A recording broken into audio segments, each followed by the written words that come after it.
These days, using social media is crazy important for businesses, but it's also harder than ever. The problem is, it's very easy to do wrong, and if you do, you risk turning off people from your brand forever. So I'm here to give you some tips on how to use social media effectively to help you and your business grow.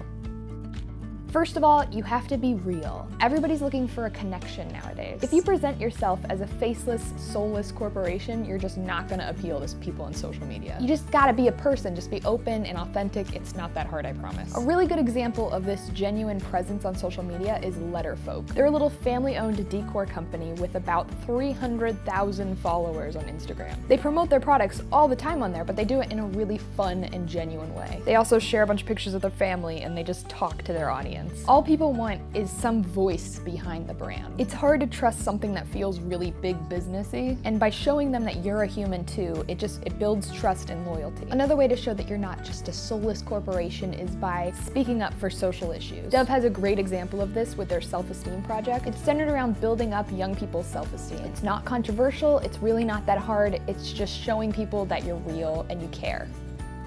Second of all, you have to be relevant.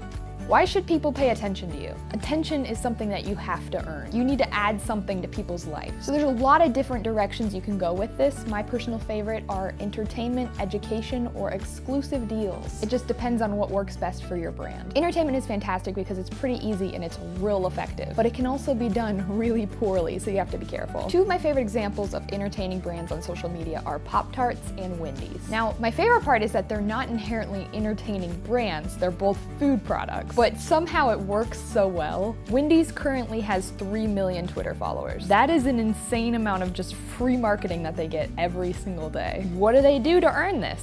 They just tell stupid jokes. It's amazing. If taking a silly tone is uncomfortable to you, that's totally understandable and fine. You can also be educational. General Electric is a perfect example of this. They have around 500,000 followers and they tweet out information about NASA and new technologies and even their own projects. If you hate both of those ideas, you can also do exclusive deals. It's easy and it works extremely well. There's a bunch of different directions you can go with just this. A couple of my favorite are Everlane. They have a private Instagram where they share like special content and like new projects that are coming up. They announce everything there first and get like a feel for how their audience is reacting to it. Another one is Pret. They do cool little promotions like word puzzle things. A recent one was claimed over 10,000 times in their store. That's a pretty amazing response. And then one of my absolute favorites is Lego. Lego actually lets people submit their own creations and then they have an opportunity to make them into like a legitimate Lego pack. And people love it. It's been received fantastically by their community.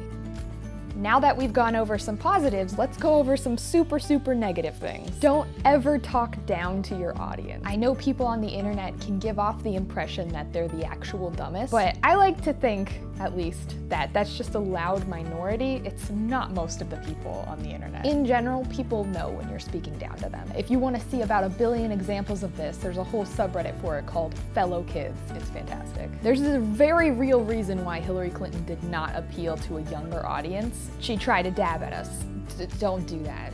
It's a terrible move. Terrible marketing move. Also, you can't walk into it blind. If you're a business owner, you should be extremely connected with your audience. You should know them on a very deep personal level. If you don't even bother with social media. The more you talk, the more you reveal you don't get them at all. I am looking at you, YouTube. Did you see the YouTube Rewind this year? It is the most disliked YouTube video in history of YouTube. This is what it looks like when a company just doesn't pay any attention to their target audience. Don't be like YouTube. You have to listen to the people who give you their money.